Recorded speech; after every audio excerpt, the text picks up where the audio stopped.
Mutation par décès gratuite, 7745 dossiers reçus.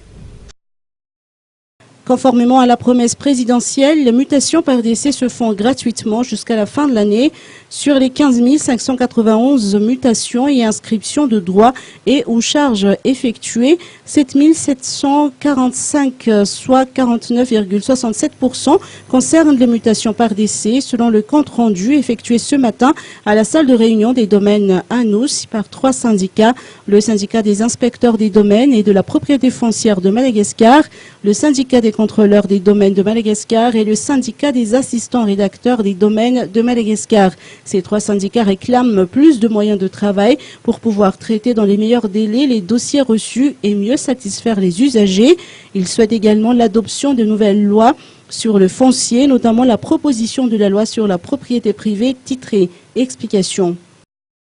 Depuis janvier, on a reçu 7 745 dossiers concernant les mutations par décès, dont la moitié des dossiers reçus au niveau des services fonciers.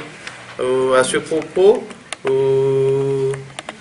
les 3 syndicats au niveau des services domaines réclament après la satisfaction de l'exécution de cette promesse et exige au pouvoir central de voir de près les statuts des syndicats des agents des services fonciers. Les syndicats des 3 syndicats au niveau des services domaines aussi réclament également plus de moyens de travail pour pouvoir traiter dans les meilleurs délais les dossiers reçus et mieux satisfaire les usagers. Nous réitérons aussi notre recommandation à propos de l'adoption de nouvelles lois sur les fonciers, notamment le projet de loi sur la propriété privée titré qui sera censé résoudre le problème de Bookloft actuellement, qui sont les sources des problèmes des usagers. Un dialogue aussi a été engagé entre les services des domaines, les syndicats des domaines et le ministère de tutelle à propos de l'affectation des usagers et des inspecteurs surtout.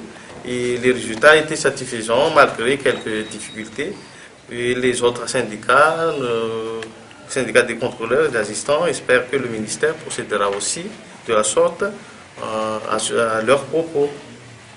Les syndicats insistent également sur l'importance d'accélérer l'ouverture des nouveaux services fonciers jusqu'à la couverture de 119 districts.